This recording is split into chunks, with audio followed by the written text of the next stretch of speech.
Chapter 1 Ship on the Rocks. It was the 7th day of the storm. We didn't know where we were. Everyone on the ship believed that death was very near. My wife and my 4 young sons moved close to me. My dear children, I said, I don't think we're going to die. Then above the noise of the storm I heard a cry, land. Land. And the ship hit the rocks. We heard someone shout, there's no hope now. Let down the boats. No hope, cried the children. Be brave, my boys, I said. The land isn't far away. We'll save ourselves, we'll find a way. I'll see what we can do. I left our room and looked around, but there were no sailors on the ship. They were all in boats on the sea. We were alone. I returned to my family. It's all right, I said. The front part of the ship is between 2 rocks, so it's above the water. Tomorrow the sea will be calmer, and we'll be able to reach the land. The children immediately became happier, but my wife understood the danger of our position. She prepared a meal and the boys went to bed, but my wife and I stayed awake and watched. The next day it was not as windy and the sky was clear. We could see that we were near land. Now I said, let's go round the ship. Let's look for things that will help us to reach the land. We need food and water too. Then we'll meet again here. Fritz, my oldest boy, brought back guns and gunpowder. My second son Ernest found a box of tools, a lot of nails, a big knife, some small knives, and some other things. The box was very heavy, but Fritz helped him with it. When my third son Jack opened the door to one of the rooms, 2 big dogs jumped out at him. They were quite friendly and he brought them with him.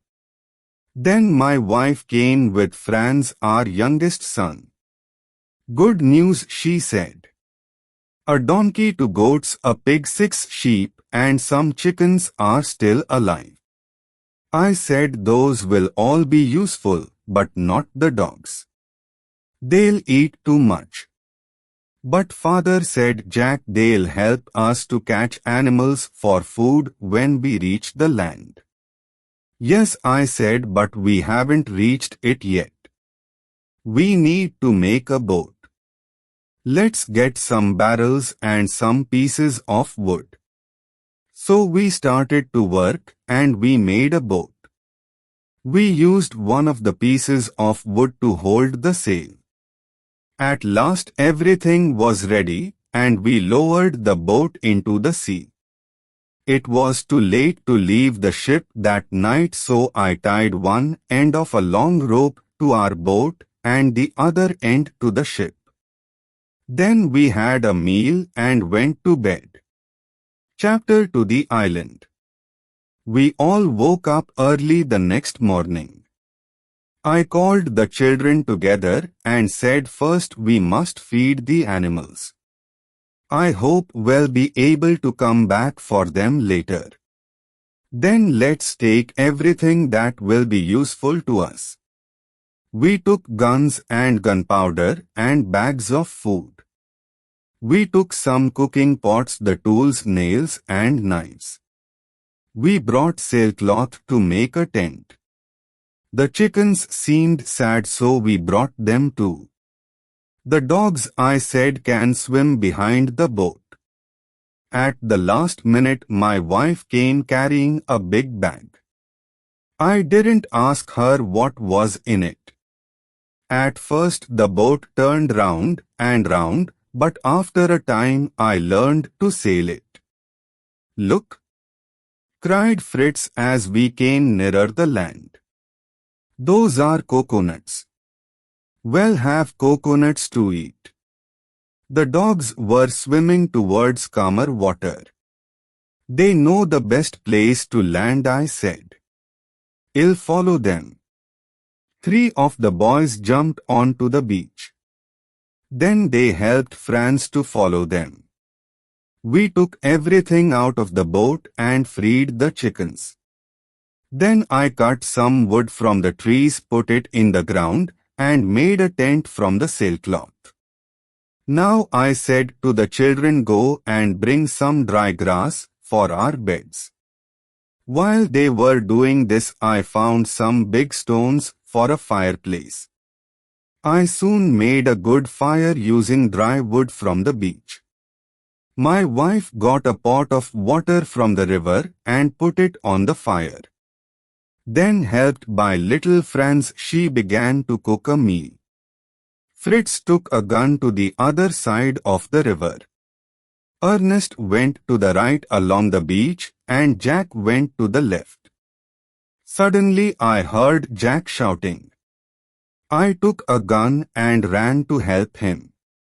I found him standing in water up to his knees. Come here, father, he shouted. Come quickly. I've caught something really big. All right, I said, bring it here. I can't. It's caught me. I laughed. Then I hit the large shellfish with my gun and freed Jack. It was only holding on to his clothing, so he wasn't hurt. Well, Jack, I said, you've caught our first fresh food. Just then Ernest came. I've found some things that are good to eat too. But I need help to get them. What are they? They're shellfish too, but I can't get them off the rocks. Well, take them later after our meal.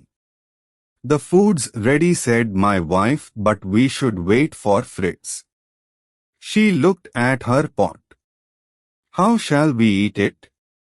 We can't eat soup with a knife.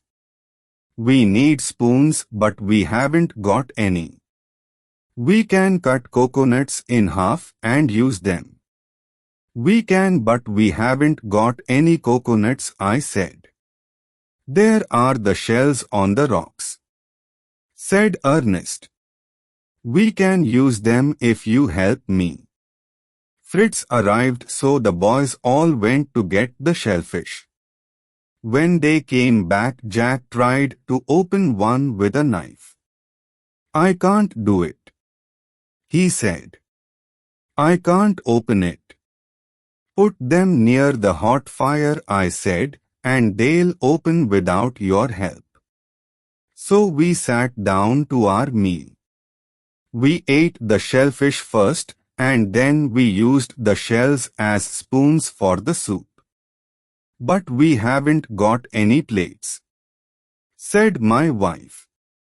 I've got a plate, said Ernest, showing her a very big shell. I found it on the beach. There are lots of these shells near the place where I found this one. Then why, I asked, didn't you bring plates for all of us? The sun was going down when we finished our meal. Then my wife opened her bag from the ship and began to throw corn to the chickens. I stopped her. I am very glad that you've brought this. But we mustn't give it to the chickens. We must plant it. Then when it grows, we can make bread. The chickens can have other food. It was time for everyone to go to bed. We took our guns with us into the tent. Chapter 3: The Baby Monkey. We woke up very early the next day. First I said we must see if any of the sailors from the ship have reached land. We don't all need to go, said my wife. You take Fritz. I'll stay here with the other boys. Yes, I answered, I'll take Turk with us and Flora can stay with you. Those were the names of our dogs. My wife gave us bags of food to take with us. We walked along the beach looking in the sand for signs of other people. But we didn't find any. Fritz had a gun with him. Shall I use the gun? He asked. If they're near, they'll hear it. No, I said. If there are wild men on the island, they will hear it too. We don't want them to know we're here. We turned away from the beach and walked for about a mile. We came to a little wood. At every step we saw a new and beautiful plant. What's this strange plant? Asked Fritz, with these big things growing on it. Ah, I said, those are gourds. They're very useful. We took some of the gourds and cut them open. Now we must take out the soft part inside. We'll leave the shells to dry in the sun. Then we can make spoons and plates and cooking pots from them. That's why these plants are so useful. I don't understand how you can make a cooking pot from this. If you put it on the fire, it'll burn. Ah, I said, but you don't put it on the fire. You fill it with water. Then you put hot stones into the water and the water will boil. We cut plates and spoons and pots from the gourds and put them in the sun. We left signs to ourselves around the place so we could find it again later. We walked to a field of very tall grass. It was growing high above our heads. Now where, I thought, have I seen grass like this? We had to cut our way through the grass. As I touched it, my hands became very wet. I put a hand to my mouth, then I remembered. Come here, Fritz. Cut one of these open and put the soft part in your mouth. He did that. Oh, he said. It's sweet. Like sugar. It is sugar, I answered. Let's take some back with us. The others will be very pleased and surprised. Next we came to some coconut trees. As we moved nearer, we saw a lot of monkeys on the ground near the trees. But when they saw us, they ran up into the trees. They made angry noises at us. Fritz lifted his gun. Stop! I cried. Why do you want to kill those monkeys? Because they're screaming at us. They're terrible, useless things. Or perhaps they're laughing at you. Why are you getting so angry? Because they're laughing at you? They're right to laugh at an angry boy. And they aren't useless. How can you make a monkey useful? Fritz asked. I threw some stones at the monkeys in the trees, and the monkeys threw coconuts down at us. There, I said. An angry monkey can be quite useful. More useful than an angry boy, said Fritz. But I'm not angry now. I'll carry the coconuts. We came to more coconut trees, and the dog Turk ran in front of us. We heard cries of pain and angry cries from the monkeys up in the trees. We saw that Turk had one of the monkeys in his mouth. Fritz ran to save it. But it was too late, the monkey was dead. Its baby wasn't far away. It was in the grass crying out in fear. Then a very strange thing happened. The baby monkey jumped onto Fritz's back and held on to his hair. Take it off. Take it off. cried Fritz. I laughed. It's lost its mother and so you've become its father. Yes, it's very similar to its new father. I carefully took the monkey off Fritz's back and held it in my arms. What shall we do with it? I asked. Can I take it home? Cried Fritz. I'll get milk for it from the goats on the ship and soon it will learn to find food for itself. We returned to the beach and my wife and the 3 other boys ran to meet us.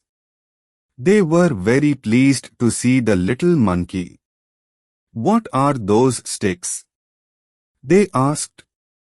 They're for you to eat, said Fritz, and he gave the sugar to his brothers. A very good meal was waiting for us at the tent. Different sorts of fish and a bird were cooking over the fire. Franz caught the fish while we were away. Ernest caught the bird. The fish was very nice, but we didn't like the taste of Ernest's bird. The sun was going down when we finished our meal. We all went to bed. Fritz took the little monkey with him. Chapter 4. Back to the ship. When I woke up, I said to my wife, I don't know what to do first. There are so many things that we need to do. First, she said, you must bring those animals from the ship. Go with Fritz. The rest of us will look for a place where we can build a home. I said to her, we'll have to stay on the ship all night. Tell Ernest to climb up that high tree. He should tie a piece of cloth to the top. If there's any danger, pull the cloth down. And you must put up a light in the ship, said my wife. Then I'll know that you've got there safely. We reached the ship quite easily. The animals were in good health and had enough food. I remembered my wife's words and put up a light. Then we had some food and went to sleep. We woke up very early the next morning. We found useful things for our life on the island. We must have plenty of gunpowder, said Fritz. Then we'll be safe if we meet wild animals or enemies. Later we'll need. We must think of the present, I said. What do we need now for these next few days or weeks? We must take more sailcloth because we need to make a home. And we must think of food. What food is there on the ship? I've seen a barrel of butter, said Fritz, and there's the ship's bread and some meat in salt. But what will we do when the bread's finished? And the butter will soon go bad. Let's think of the present, I said. We have enough problems to worry about now. We can think about the future later. Perhaps a ship will come and take us away. But I was wrong. It's always a good idea to prepare for the future. We didn't know that at the time. So we made some silly mistakes. We didn't take back things that we needed later. It was a slow job getting all these things together. So we had to spend a second night on the ship. We woke up late the next morning. Now Fritz, I said as we sat at breakfast, how can we take these animals to the land? We can't put them in the boat, he said. They're too heavy. Can we make another boat? No, the animals are too big. What can we do? The pig can swim but the goats and the donkey can't swim so far. No, I said, we can't make a boat that's big enough. There are a lot of barrels on the ship enough for a bigger boat. But we haven't got time to make one. Barrels, cried Fritz. Let's make a boat for each animal. Let's tie barrels to the animals. The barrels will hold them up above the water when we pull them behind the boat. That's possible, I said. Let's try first with one animal and see. We tied a barrel to each side of a sheep and put it into the sea. It went down and down. Then finally I saw its head above the water and it began to swim. When it was tired, it stopped swimming. It stayed there held up by the barrels. Fritz jumped into the sea and tied a rope to the sheep, and we pulled it back into the ship. We worked very hard, and for a time the job seemed impossible. The pig and the donkey were the most difficult. Perhaps we should leave them, said Fritz. We need the goats more than the other animals.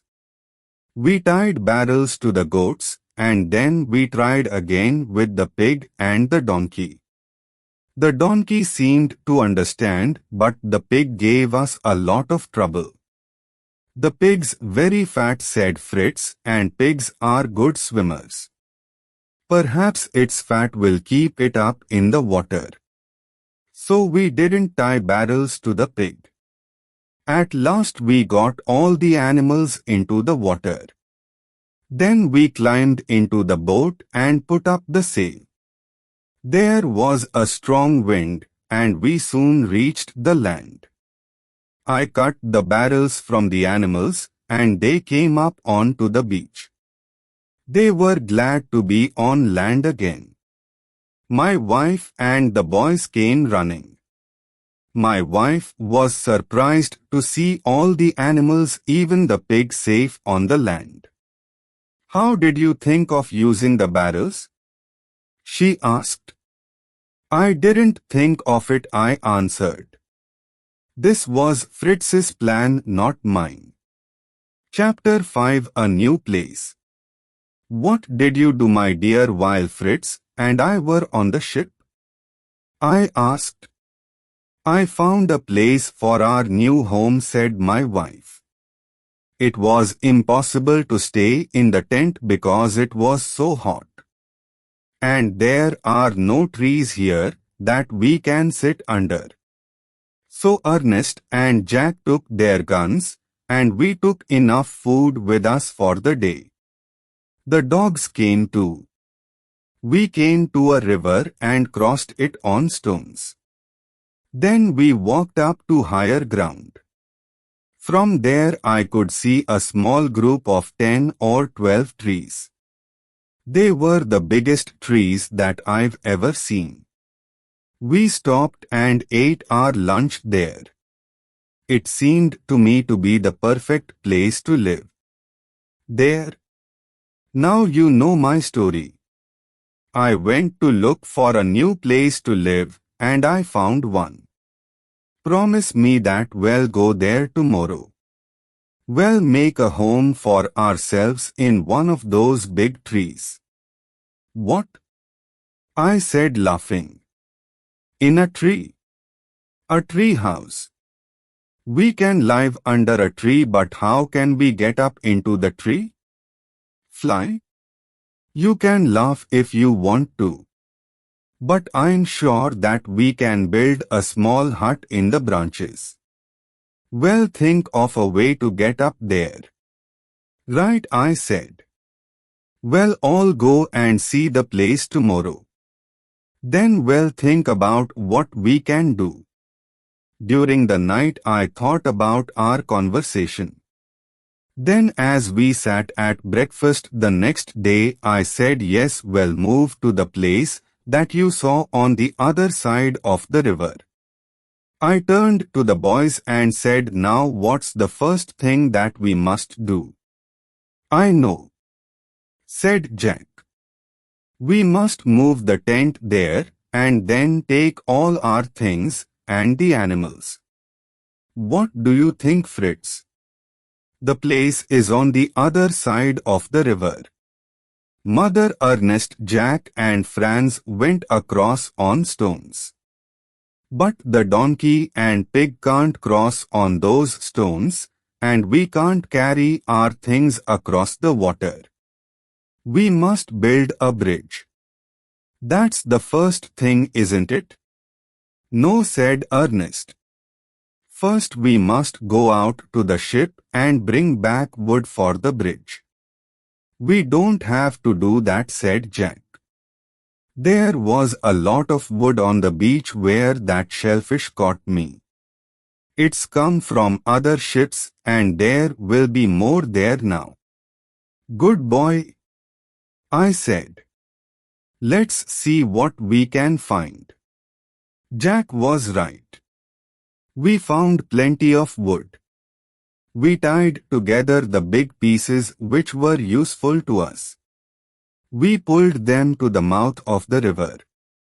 Then we got the donkey and with its help we pulled the pieces of wood up the river. Finally they were at the place where we wanted to build our bridge. It wasn't easy, but we put 3 long pieces across the river. Then we nailed more wood across them. It was very hard work, and we all slept well that night. The next morning we got up early and began preparing for our journey. We put our pots, food and smaller things into bags and hung them on each side of the donkey. We put little bags on the goats, but the pig refused to carry anything. Franz sat on the back of the donkey so it could not run away. The boys and I carried the other things that we needed for the first few days in our new home. When we were all ready, my wife said, "We can't leave the chickens here. If we leave them, we'll lose them all." Fritz and Ernest tried to catch the chickens, but it was impossible. They ran away. "I'll show you how to do it," my wife said. She threw a little corn on the ground, and all the chickens ran to it. When she threw some more inside the tent, they all went inside. Then while they were eating, she closed the tent. "Now, Jack, you go into the tent. Catch the birds and pass them out to us. We'll tie their legs and put them into barrels on the donkey's back." Asterisk. At last we were ready to start. We put our other things inside the tent and closed it carefully. Fritz and my wife went in front. Next came the donkey with Franz on its back, then Jack with the goats. The monkey rode on the goat that gave him his milk. After him came Ernest and the sheep, and I came last. The dogs helped us to keep all the animals in line. The pig did not want to come with us, so we left it behind. But when it saw us leaving, it came running after us. When we reached the bridge, it was there too. We crossed the bridge very carefully. I was worried about the weight of the donkey, so I went first. The bridge was all right, so the donkey went next. Then the rest followed. But not the pig. Oh no! The pig refused to go onto the bridge. We tried everything but without success. Then when we were all on the other side, the pig swam across. It followed us. So we reached the place where we wanted to make our new home. "These are wonderful trees," said Fritz. "They're so tall." "Yes," I said. "I didn't think they were as big as this. This is an excellent place. If we can make a house in one of these trees, we'll be safe from wild animals." We tied up the animals so they couldn't escape, but not the pig. The pig lay down and slept. We freed the chickens and my wife started a fire and cooked a meal for us. Chapter 6: The Rope Ladder. After the meal I said we must sleep on the ground tonight. I can't see how we can get up into a tree this evening. Then I went to the beach with Fritz and Ernest. We looked for the things that we needed for a ladder. The beach was covered with pieces of wood of all sizes carried there from ships by the sea. "It'll be difficult to make a ladder out of these pieces of wood," said Fritz. "And it'll be very heavy. Look at those tall thick plants there," cried Ernest. "They're what we need." Bamboo. I cut some bamboo into pieces about 6 feet long. Then I tied them together so I could carry them. Then I cut some straight sticks. "I can make a bow with this bamboo," I said. "And arrows from these sticks." We went back to the biggest tree carrying the bamboo.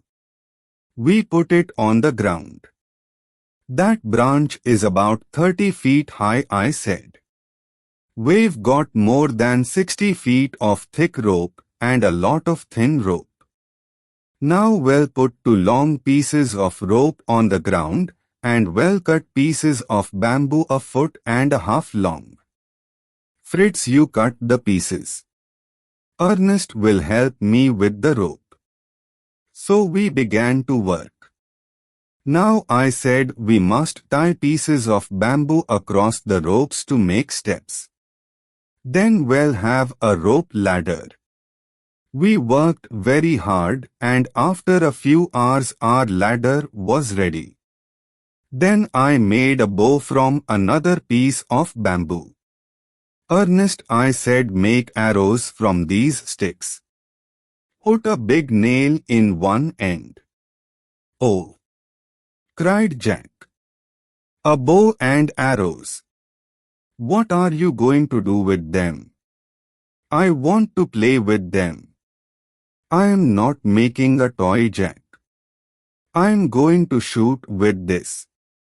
"But soon you'll all have bows and arrows, because we must be careful with our gunpowder. When we've used this gunpowder, we won't be able to get any more. And if there are dangerous men on the island, we'll need our gunpowder." When the bow and arrows were ready, I tied a long piece of thin rope to an arrow and shot the arrow up over the branch. It came down on the other side carrying the thin rope with it. "Ah," said Ernest. He always understood things quickly. "You'll tie the rope ladder to this thin rope and pull it up onto the branch. Then you'll hold it there while someone ties it to the branch." "Yes," I said. "You climb up there. You're smaller than Fritz. And I don't think Jack can tie the ladder well enough." Soon the ladder was tied to the branch. "That's a good day's work," I said. "Now we must tie up the animals and we'll sleep at the foot of the tree. Tomorrow we'll begin to build our tree house." "Look," said Jack. "The chickens are on our rope ladder." I looked. Each chicken was sitting on a step. They were already very comfortable. I lit a big fire to keep away dangerous animals. Then I decided to stay awake and watch. Chapter 7: The Treehouse. I was worried at first. I didn't feel that we were in a very safe place. I heard a strange sound. No, it was only the movement of the trees. The fire was getting low. What were those shadows? Was that a wild animal moving nearer? I got up and put more wood on the fire. At last I felt safer and went to sleep. It was light when I woke up. All the others were already awake. We had breakfast and then we started work again. My wife milked the goats. Then she went down to the beach with Ernest Jack friends and the donkey to get wood for the treehouse. Fritz and I climbed up the ladder into the tree and planned our new home.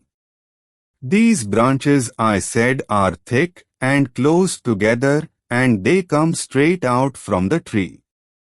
The floor of the house can be here and the tree will be one of the walls. Fritz looked up and said those higher branches will hold up the roof. But what sort of roof? Well, put a sail over the branches and bring it down to the floor on two sides. That, as you will hear later, was a great mistake. I was very stupid. But at the time Fritz and I were very pleased with our simple plans. This fourth side, I said, will be open. We can look out from there. Perhaps we'll make a place where we can sit outside in the daytime. It'll be a beautiful house, said Fritz.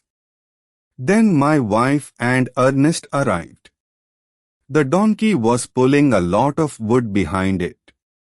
More wood was tied on its back and Franz was sitting on top of that. They left the wood and went back for more. How shall we get it up here? Said Fritz. Shall I carry it up the ladder? No, we must pull it up. Now where did I see? Yes, I remember. It was in Ernest's box of tools. Fritz found the little wheel. We tied it to a branch and pulled up the pieces of wood. Then I started to make the floor. When evening came, the floor was finished. We hung our sailcloth over the higher branches and nailed it down to the floor on two sides.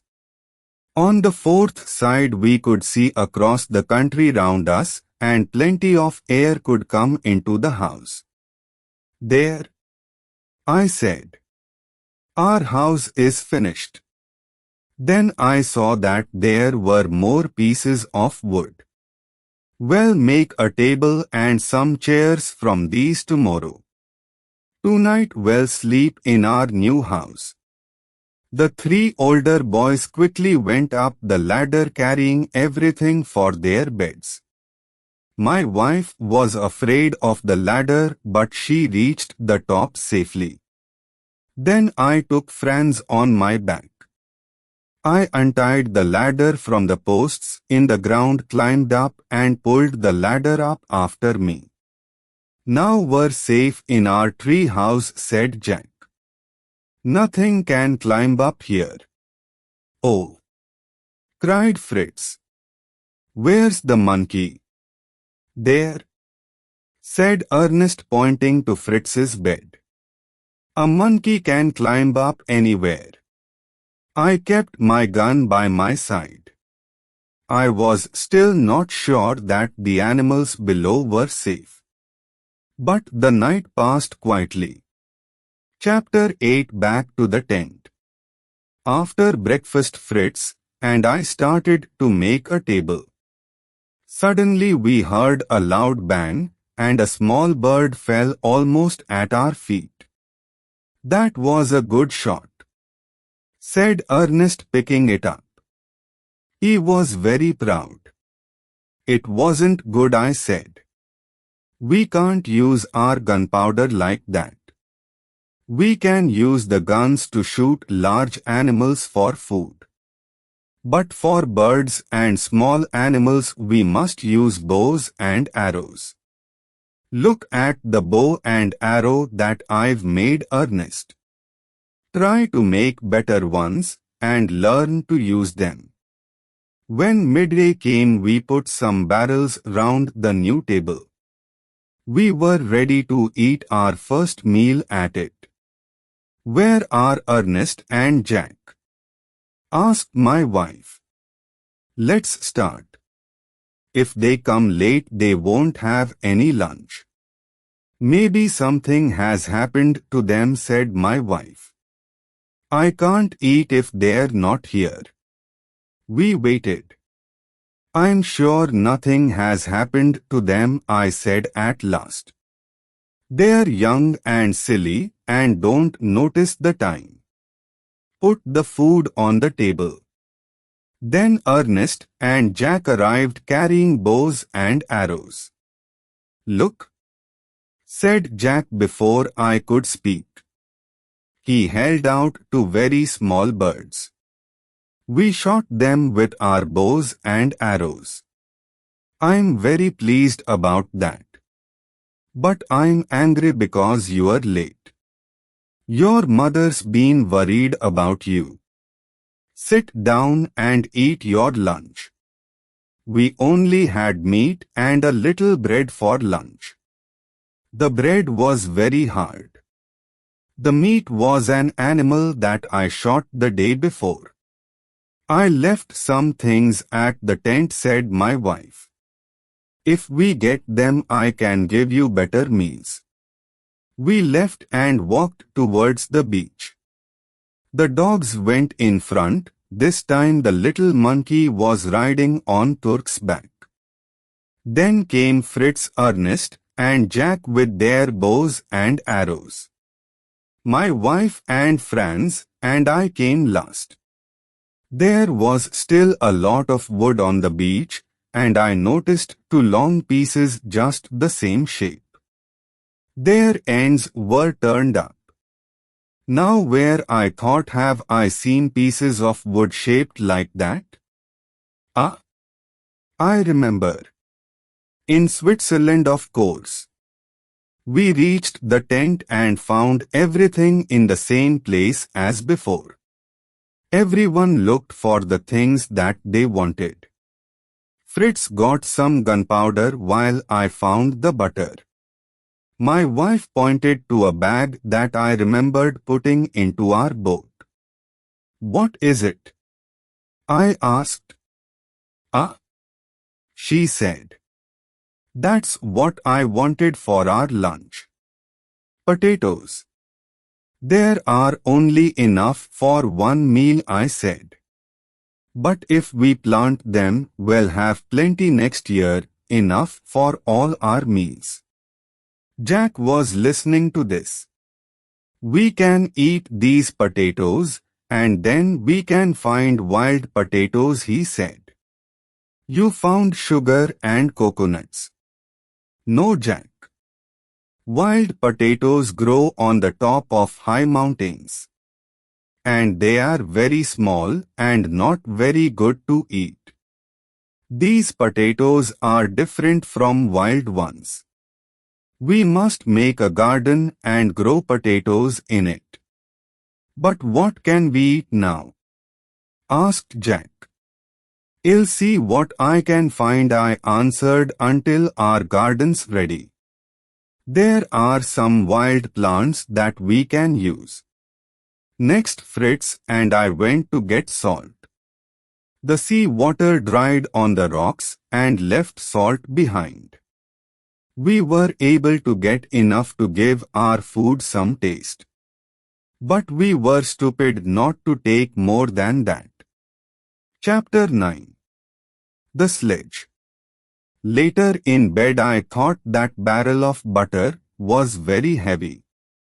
We must find a way to carry heavy things. I thought about our animals tied up at the foot of the tree at night. They weren't safe. We must make huts for them. We needed wood for this, but more than we used for the floor of our house. We also needed bamboo. The donkey couldn't carry so much, so we must make a sledge. Those 2 pieces of wood on the beach were just the right shape for the bottom of a sledge. So early in the morning, Ernest and I climbed quietly down the ladder. I took some tools, nails, and a piece of light rope. We found the 2 pieces of wood and nailed them together with smaller pieces. Then we put a lot of bamboo and wood across the top. I tied a rope on the front and we pulled the sledge back along the beach. It moved very easily across the sand. When we were finishing our breakfast, we heard a loud noise from the chickens. We all ran to them. "It's the monkey!" cried Ernest Hess, running after them. Then we saw the monkey hiding behind a tree. He was eating an egg. The monkey ran away to another tree and Ernest ran after him. Soon Ernest came back with 4 more eggs. My wife went and looked in the grass. "One of the chickens is sitting on her eggs," she said. "Soon we'll have some little ones. We must make a safe place for the chickens. Then we can keep the monkey away from them." After lunch, Ernest and I went out again with the donkey. The donkey pulled the sledge to the beach.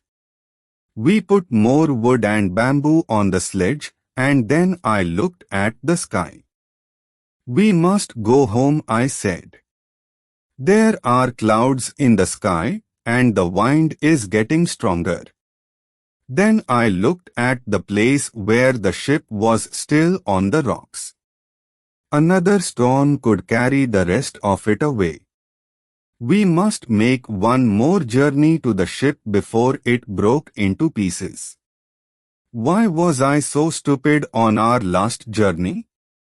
We brought back the animals: butter, salt, meat, bedclothes, gunpowder, some books. But we knew then that we were on the island for a long time, a year, 2 years, perhaps for the rest of our lives. Why didn't I think of other more important things? Chapter 10: A Second Journey to the Ship. The next morning, Fritz and I got up very early.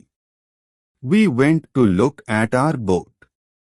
It was in a good state, but it didn't have a sail. That was now the treehouse roof. "I think," said Fritz, "that we can use long flat pieces of wood as paddles." "Yes," I said, "but we must get another sail from the ship. The boat will be very heavy with everything in it. There's still a strong wind. We'll run back home and tell the others. We'll go now and then we'll spend the night on the ship." We went quickly and told them our plans. My wife said, "We'll meet you with the sledge when you come back. Be careful." We reached the ship without great problems. "Now, Fritz, what do we really need?" "I can only think of one very small thing," he answered. "What's that?" "I want something to catch big fish." "Yes," I said, "but we can't eat fish and meat every day." "No," he answered. "We must have bread and fruit and green vegetables." Do you remember Mr. Wilkins on the ship? He was moving to a new home. I'll see if I can find his tools. "You find a fishing line?" "Yes," said Fritz. "I remember watching one of the officers when he was fishing over the side of the boat. I know which room was his. I'll look there." I went below and found some gardening tools. I also found some seeds. "That's lucky," I thought. "Now we'll have lots of different vegetables to eat." Fritz came back with his arms full. I remember I said to Fritz that Mr. Wilkins was bringing a light plough with him. Shall I take the plough to the island? What will pull it? Asked Fritz. I don't think the donkey can pull a plough. No, I answered, no, you're right. But it isn't very big. Well, take it. Perhaps we can use it. We slept on the ship that night. The next day was windier and the sky looked stormy. We put a good sail on our boat and started back towards the land. Perhaps, said Fritz, we can catch a fish on the way back to the land. He put a fishing line over the side and pulled it through the water. Suddenly we felt something on the line. It was very strong. It pulled the boat back towards the open sea. The fish will carry us away, cried Fritz. We must cut the line, I said. No, no, cried Fritz. Let's wait. Just then the wind began, and it pushed the boat towards the land. It became stronger and stronger, and we moved faster and faster through the water. The boat was thrown up onto the beach, and it broke into pieces. My wife and the boys were waiting for us. We quickly took our things off the boat and put them on the sledge. There. That's all, I said. No, answered Fritz. No. Let's see if the fish is still with us. He went into the water. Yes, it's still here. It's dead. So we carried the big fish onto the beach and put it on the sledge. This will give us food for days, I said, if it doesn't go bad. We must put it in salt. But now, said Ernest, we haven't got a boat. What shall we do? Well, take the barrels that we used for the boat, I said. They'll be very useful for food and other things. Ernest, you walk along the beach. I think the sea threw one of the ship's boats out of the water there. I was right. There was a boat there. It was badly broken, but we were able to mend it. We had some of the fish for supper, and it tasted very nice. Then my wife kept some for our meals the next day and put the rest into a barrel with salt. After our meal, we sat round the fire. We talked about the things that we had to do in the next few days. You must make a hut for the tools and other large things, said my wife. You can't carry those tools up and down into our house. Yes, I said, and we must also make some huts for the animals. We won't need many huts, said Ernest. Oh, I said. Let's see. I think we'll have more animals soon. And I was right. We must make a garden too, I said. A big garden, said Fritz. What have we got? Plants and seeds from the ship and potatoes. And perhaps we can find other plants on the island that we can grow in our garden. Yes, I said, but we must build a wall round the garden. We don't want the animals to eat the plants. Well, use bamboo. Oh, that's a lot of work, said Ernest. Ernest was lazy and didn't like work. There's one thing that you haven't told me, said my wife. You've told me what we'll be able to eat next year. But what are we going to eat now? I said. We haven't got any potatoes, but there are wild plants. I'm sure that there are sweet potatoes on this island. Next morning we all went out and looked for sweet potatoes. For some time we didn't find anything. Then Fritz found a plant and called me. "Is this a sweet potato?" he asked. "Yes," I said. "It is." We looked around and found more. Back at the tree house my wife cooked the sweet potatoes. They tasted like potatoes, but not as nice. Then she made some of the potatoes into a sort of bread. It was quite hard but good. Chapter 11 The Garden. We got up very early in the morning. We wanted to start work on our garden before the weather got hot. Fritz, Ernest, and I took our tools. Jack had a fork, but he wasn't really old enough. We all started to work. After a time, when we were quite tired, I said, "Let's see what the animals left on the ground last night. That'll be very good for the earth in the garden." We went to look. The pig. "The pig's gone," Jack cried. It was true, the pig was nowhere near the tree house. "We can't do anything about that," I said. "Perhaps she'll come back again." "You said she," said Jack. "Yes, of course. I think she's going to be a mother.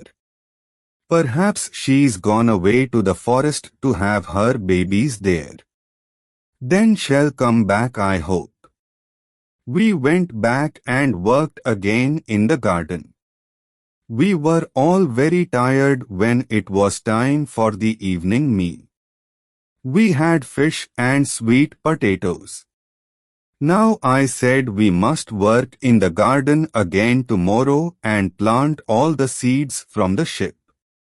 Then we'll put bamboo around our garden and make huts for the animals. "We must make a big hut for the pig," said Jack, "if she has a lot of little pigs." "Now go to bed," I said to the boys. "Be ready to work hard tomorrow. First we'll get the bamboo." "How will we carry a lot of bamboo across the ground?" asked Jack. "We can't use the sledge." "Can the donkey pull it?" "No," I said. "We won't go to the place where we found bamboo before. We'll go to a different place. Then we'll be able to bring it here more easily." "Oh," said Jack, "is there an easier way?" "Yes," I said, "we'll go up the river. We'll cut the pieces of bamboo and pull them to the river. Then the river can carry them down to our tree house." "Ah," said Jack. "Yes, that'll be the best way."